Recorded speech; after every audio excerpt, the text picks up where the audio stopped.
Welcome to Andhraprabha.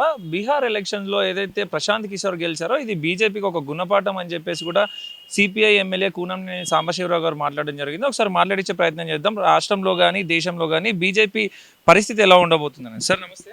నమస్తే sir, ఎలా చూడొచ్చు సార్, బీజేపీ ఓడిపోవడం జరిగింది బై ఎలక్షన్లో, నితిన్ నబీన్ పైన ప్రశాంత్ కిషోర్ గెలవడం జరిగింది. అసలు బీజేపీ పరిస్థితి ఎలా ఉండబోతుంది అంటున్నారు ఫ్యూచర్లో?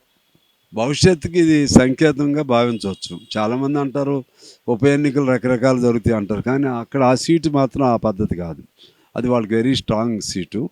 తర్వాత ఇప్పుడు బీజేపీ అధ్యక్షుడు నితిన్ నబీన్ సంబంధించి వాళ్ళ తండ్రి గారి దగ్గర నుంచి వాళ్ళ చేతుల్లో ఉన్న సీటు అది. అందులో నిన్నగా మొన్నే కదా గెలిచింది, కొద్ది రోజుల్లోనే కదా. నిన్నగా మొన్న ఓడిపోయాడు కదా ప్రశాంత్ కిషోర్, మరి ఇప్పుడు మళ్ళీ గెలిచాడు కదా. అంటే ఈ కొద్ది రోజుల్లోనే అందులో మొన్న జరిగిన ఈ జన్జీ పోరాటాలు, పేపర్ లీకేజీలు, ఈ రైతాంగ ఉద్యమాలు, ఇవన్నీ కూడా ఇప్పుడు ఒకసారి లోపల ఉన్నటువంటి అన్నీ కూడా ఆ ఉద్రేకాలు, భావాలు, ఆ ఆలోచనలు, వేదనలు అన్నీ కూడా ఇప్పుడు బయటకు వచ్చినాయి. దాని ప్రభావం ఇప్పుడు జరిగింది. అందుకని ఇది రేపు భవిష్యత్తుకి ఇది సంకేతంగా నేను భావిస్తాను. ఇన్ని రోజులు బీజేపీ బలం యువతే అనుకున్న బీజేపీ ఇప్పుడు యువతనే వెనుదిరిగేసరికి, యువతనే రిటర్న్స్ అయ్యేసరికి వాళ్ళ మంత్రిని కూడా రిజైన్ చేపించిన పరిస్థితి ఉంది. ఫ్యూచర్లో ఇంకెలాంటి సిచ్యువేషన్స్ ఉండబోతున్నాయి యువత ద్వారా? యువత ఇప్పుడు ఎవరినైనా కొంతకాలం మోసం చేయగలుగుతారు. ఆ ప్రభుత్వాలకి వీళ్ళని మోసం చేయాలని అట్లా ఉండకపోయినా వాళ్ళ ఎజెండా వేరు. ఆ ఎజెండా పేరు చెప్పి వీళ్ళకి మాత్రం ఆశలు చూపెడతా వచ్చారు.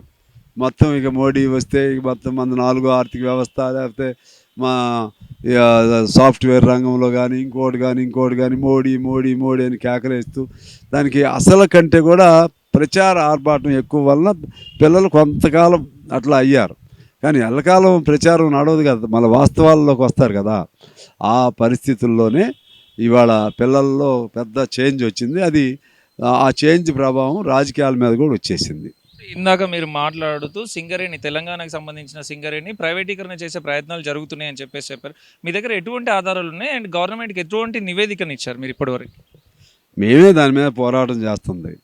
నిన్న మణుగూరుది కూడా ఇచ్చేసేవాళ్ళు, కానీ ముఖ్యమంత్రి గారు మంచి సకాలంలో స్పందించారు. మేమే రిప్రజెంట్ చేసింది. అదేవిధంగా తాడిచెర్లలో కూడా ఏఎంఆర్ అనే కంపెనీకి ఇచ్చారు. భవిష్యత్తులో అది కేంద్రంలోనే చట్టం చేశారు ఆక్షన్లో అని. ఆక్షన్ అనేది లేదు, మనకి సింగరేణికి ఆక్షన్ అవసరం లేదు. మనకు మొదటి నుంచి మన హక్కు అది. ఆ ఆక్షన్ని మన కిషన్ రెడ్డి గారు కూడా మంచి పాత్రే వహించారు తాడిచెర్లలో. నేను అడుగుతున్నాను, ఇటు రాష్ట్ర ప్రభుత్వం అట్లా కిషన్ రెడ్డి గారు, ఆయన మన తెలంగాణ కాబట్టి అక్కడ ఆ ఆక్షన్ పరిధిలోకి మన సింగరేణి లేకుండా కాపాడాల్సిన బాధ్యత వాళ్ళపైన ఉంది. ప్రధానంగా మీరు 56,000 కోట్లు బాకీ పడున్నారు సింగరేణి కార్మికులకు అని చెప్పేసి చెప్పడం జరిగింది. దీని విషయంలో ఏమైనా ప్రభుత్వం దృష్టికి మీరు తీసుకెళ్ళగలిగినారా? ప్రభుత్వం స్పందన ఏమైనా తెలిసిందా? మేము ప్రతిసారి మాట్లాడుతూనే ఉన్నాం. మేమేమన్నా అంటే 56,000 ఒకసారి కట్టలేకపోయినా స్టెప్ బై స్టెప్ అన్ని కట్టుకుంటూ ఉండకపోతే సింగరేణి ఎట్లా బతికిద్ది? అదేమనంటే సింగరేణికి నష్టాలు వస్తున్నాయి. ఆ పేరుతో చిన్న చిన్న ప్రైవేట్ వాళ్ళకి అన్నిటికీ ఇప్పుడు పైన మాత్రం పైన ఉంది దొంతర, లోపల పేగులన్నీ పోయినాయి. దాన్ని మార్చుకోవాలి. వాళ్ళు మార్చుకోకపోతే చాలా ఇబ్బంది జరిగింది.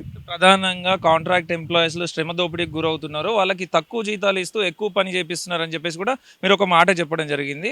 వాళ్ళకి ఎటువంటి శ్రమ దోపిడీ జరుగుతుంది అండ్ వాళ్ళకి ఎటువంటి నిర్ణయాలు తీసుకుంటే వారు బాగుపడతారు అనుకుంటున్నారు? వాళ్ళకి ఇంతకుముందు రెగ్యులర్ ఉద్యోగస్తుల్ని తగ్గించేసి ఆ రెగ్యులర్ ఉద్యోగస్తుడికి 30,000 40,000 వస్తే నలుగురును 5గురిని పెట్టి 8,000 9,000 ఇస్తున్నారు అవుట్ సోర్సింగ్ కాంట్రాక్ట్ పేరుతో. వాళ్ళు మనుషులే కదా, పని విధానంలో మాత్రం ఏం మార్పు లేదు. పని వాళ్ళకంటే వీళ్ళు ఇంకా ఎక్కువ చేయాలి. అందువలన అది ఒక దోపిడీ జరుగుతూ ఉంది. దానికోసం మేమేమని అనేది ఏంటంటే, సుప్రీంకోర్టు ఇచ్చిన జడ్జిమెంట్ ఉంది, హైకోర్టులు ఇచ్చిన జడ్జిమెంట్లు వచ్చినాయి. మినిమం వేజ్ అన్న ఇవ్వండి, పర్మనెంట్. ముందైతే మేము మా ఏఐటీసీ ఆధ్వర్యంలో కొమరయ్య గారు మా నాయకుడు ఉండేవాడు. అప్పుడు వాళ్ళందరూ బదిలీ వర్కర్ల పేరుతో వాళ్ళందరినీ పర్మనెంట్ చేయించాడు. ఇంకా కుదిరితే పర్మనెంట్ చేయాలి. ఒకవేళ సాధ్యం కాకపోతే ఈలోపు కనీసం కోర్టు చెప్పినట్టు అయినా వేజ్ని, మినిమం వేజ్ ఇచ్చే విధంగా చేయాలి.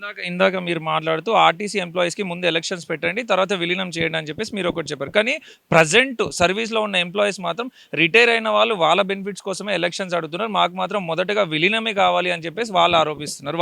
వాళ్ళ బాధని చెప్తున్న పరిస్థితి. మేము కూడా ఎలక్షన్ పెట్టమని అంటలేదు, విలీనమే అడిగాం. ఇవాళ్ళు ఏమో వెళ్ళిపోయారు. అందుకని ఈ ఎలక్షన్ పేరుతో విలీనాన్ని మోసం చేయొద్దని చెప్తున్నాం. ఎలక్షన్కి వెనక్కి రావట్లేదు వాళ్ళు.